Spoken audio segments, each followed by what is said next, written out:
Sa famille a tenté de la tuer parce qu'elle était tombée enceinte 3 mois plus tôt. Bolu avait toujours été la fille parfaite de son petit village. Les autres mères la montraient en exemple lorsqu'elles grondaient leurs propres enfants. « Pourquoi ne peux-tu pas être comme Bolu ?» disait-elle. « Regarde comme elle aide sa mère. Regarde comme elle salue les anciens. » Son père était le diacre principal de l'église du village.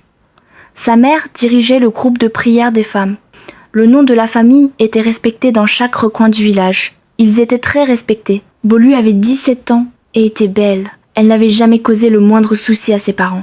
Chaque matin avant l'école, elle balayait la cour. Elle aidait ses frères et sœurs plus jeunes à faire leurs devoirs. Elle ne répondait jamais et ne rentrait jamais tard. Puis Michael arriva au village pour les vacances de la saison sèche. Il logeait chez sa tante. Il avait 18 ans et venait de la grande ville. Sa tante habitait 3 maisons plus loin que la famille de Bolu. Michael était différent des garçons du village. Il portait des vêtements coûteux et parlait français avec un accent citadin. Il remarqua Bolu au puits du village. Il était patient et gentil. Peu à peu, Bolu se mit à attendre avec impatience le moment de le revoir. Ils devinrent amis. Ils se retrouvaient sous le grand manguier derrière l'église, quand personne ne les voyait. Les semaines passèrent rapidement. Ils se tenaient la main lorsqu'ils marchaient dans la brousse. Ils s'embrassaient sous les étoiles, lorsque le village dormait. Une nuit, derrière l'ancien bâtiment de l'école, ils allèrent plus loin que jamais auparavant. C'était la première fois de Bolu. 2 semaines plus tard, Michael repartit en ville, promettant des lettres qui n'arrivèrent jamais. 3 mois plus tard, Bolu se réveillait malade chaque matin. Ses règles s'arrêtèrent. Son corps changea.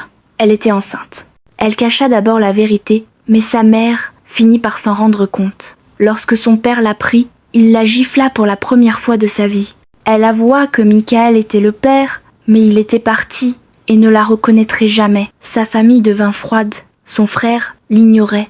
Sa grand-mère refusait de la regarder. Ses parents décidèrent que la grossesse devait être interrompue. Ils la menacèrent, la supplièrent, l'enfermèrent même. Mais Bolu refusa. Elle ne tuerait pas son bébé. À mesure que son ventre s'arrondissait, ses parents réalisèrent qu'il manquait de temps. Bientôt, tout le village saurait. Leur réputation serait détruite. Son père perdrait sa position à l'église. Les menaces devinrent sérieuses. Son père lui dit que si elle apportait cette honte à la famille, il n'aurait pas d'autre choix que de l'arrêter définitivement. Bolu vit le désespoir dans ses yeux et comprit qu'il ne bluffait pas.